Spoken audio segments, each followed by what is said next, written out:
Hello everyone, welcome back in মিষ্টি Prius another's mini blog. আজকে বৃহস্পতিবার, সকালে মাসির বাড়ি ঠাকুরের বাসন মাজা হয়ে গেছে।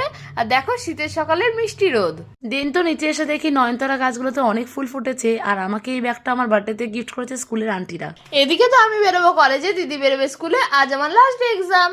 আর আজকে তো আমার স্কুলে ছিল ম্যাজিক শো, যার জন্য আমি ভীষণ এক্সাইটেড। দেন তো স্কুলে এসে আমরা সোজা চলে আসলাম গ্রাউন্ডে। এখানে ম্যাজিক শো সব প্রিপারেশন হচ্ছিল। স্টুডেন্টরা তো ভীষণ এক্সাইটেড ম্যাজিক শো দেখার জন্য। স্কুলে ম্যাজিক শোটা মেনলি স্টুডেন্টদের জন্য করা হয়েছিল চিলড্রেন্স ডে উপলক্ষে। চিলড্রেন্স ডে সেলিব্রেশনের মূল আকর্ষণ ছিল এই ম্যাজিক শো, যেটা আমরা আগে ডেট পেয়েছিলাম তাই আগেই করে নিয়েছিলাম। আর কালকে তো সেলিব্রেশন আছেই। কিন্তু এদিকে ম্যাজিক শো অলরেডি স্টার্ট হয়ে গেছিল, আর আমাকেও ডেকছিল কিছু এক্সপেরিমেন্ট করার জন্য, যেটা আমি ভীষণ এনজয় করেছি।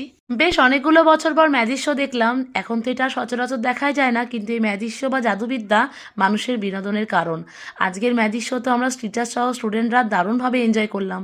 দেন তো স্কুল ছুটির পরে বাড়ির পথে রওনা দিলাম। তোমাদেরকে তো বললাম আজকে আমার লাস্ট এক্সাম ছিল, তাই কলেজ তাড়াতাড়ি ছুটি হয়ে গেছে। আমি তো তাড়াতাড়ি বাড়ি চলে এসেছিলাম। দেন বর্দি ভাই আসার পরে একসাথে সবাই মিলে লাঞ্চটা করে নিলাম। বিকালে পড়িয়ে উঠে দেন ভেজেছিলাম একটু পেঁয়াজি। আজকের মতো এইটুকুই, দেখা হবে পরে কোনো মিনি ব্লগে। Bye bye.